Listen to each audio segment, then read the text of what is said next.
সবচেয়ে গুরুত্বপূর্ণ, এটা প্রতিটা নাগরিকের দায়িত্ব, ক্ষমতাকে জবাবদিহিতার আওতায় আনতে হবে। ক্ষমতাকে জবাবদিহিতার আওতায় আনতে হবে।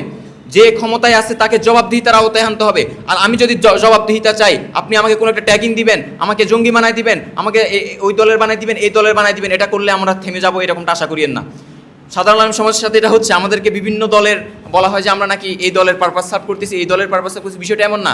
বিষয়টা হচ্ছে জুলাই গণঅভ্যুত্থানের শহীদ এবং আহতদের প্রতি যে দায়বদ্ধতা আমরা ফিল করি, ওই দায়বদ্ধতা থেকে যে ক্ষমতায় থাকবে তাকেই আমরা জবাবদিহিতা করব, সেটা হোক কওমি অঙ্গনের যে কোনো রাজনৈতিক দল।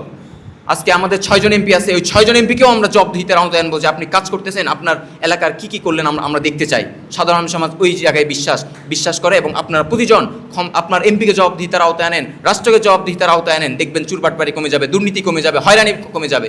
বাংলাদেশ নতুন যে রাষ্ট্র আমরা কল্পনা করেছিলাম, এবং শহীদেরা যে রাষ্ট্রের জন্য জীবন দিয়েছিল, আমার ভাইটা, আমার বোনটা যে চোখ হারিয়েছে, পা হারিয়েছে, আপনারা শুনলে তো অবাক হয়ে যাবেন।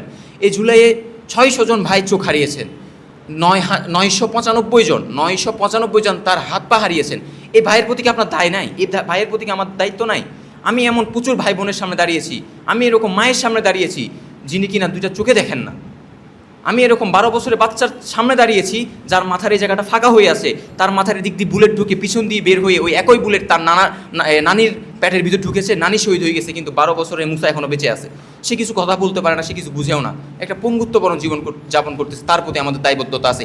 ওই দায়িত্ব এবং দায়বদ্ধতা থেকে সাধারণ আলেম সমাজ ক্ষমতায় যেই থাকবে তাকে জবাবদিহিতা করবে, এবং আপনারাও করবেন।